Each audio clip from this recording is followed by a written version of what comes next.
Scott is a truck driver by profession. He's the common man candidate. He's committed to the Constitution.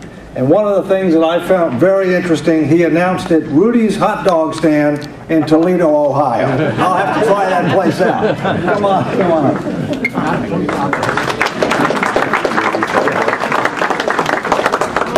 I announced at Rudy's hot dog stand because the place that we had originally set up as a venue, they had a medical emergency, so we had to do something else at the last minute, and thank you very much to Rudy's hot dog stand.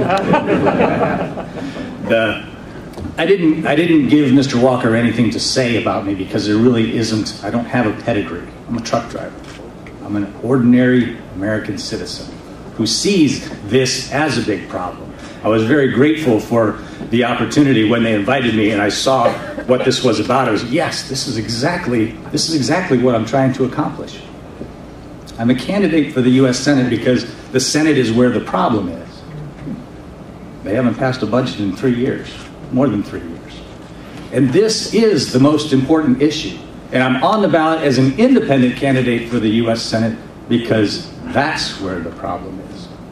I was in the 2% that answered, I'm confident that Congress will come up with a bipartisan solution in 2013. Because in 2013, they're going to have a reason to do that.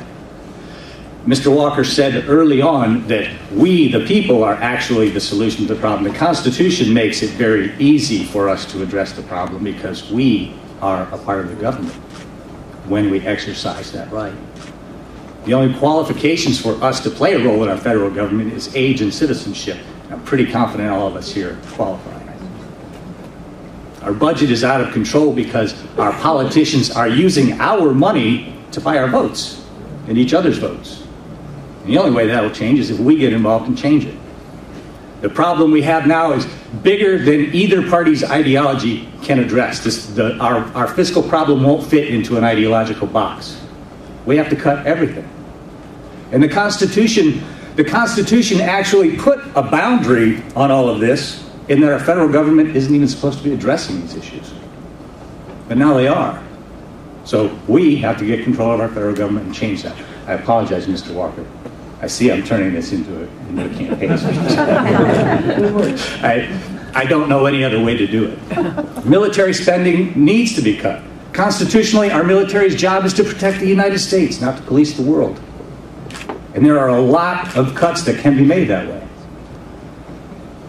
With regard to social spending, yes, we should help those who can't help themselves. We have no obligation to help those who won't help themselves. We are the only ones who can bring our government back into line on these things. We have to do it because they have no incentive to do it.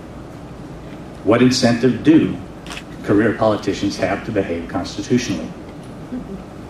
Why, after spending a career making their way to Washington, should they do anything to limit their authority?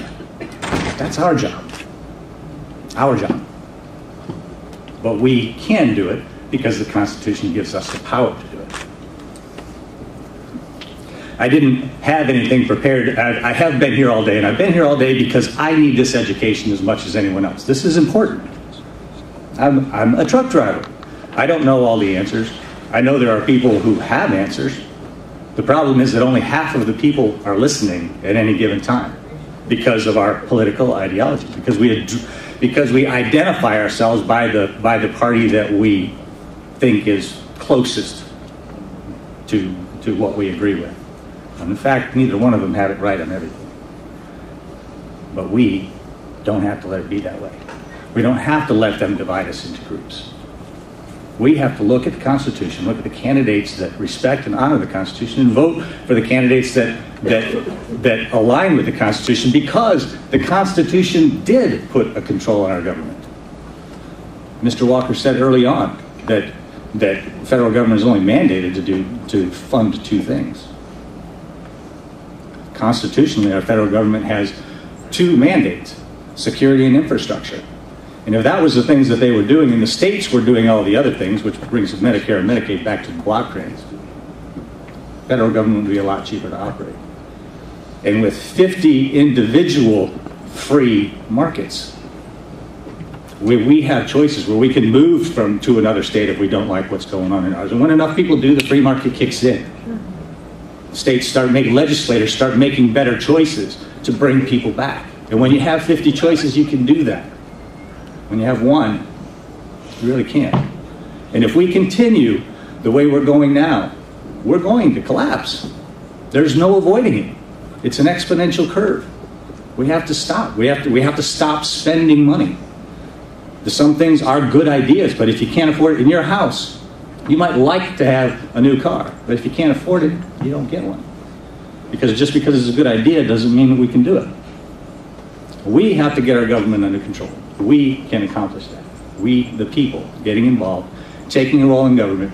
With regard to campaign finance reform, we are campaign finance reform. Thank you, Scott.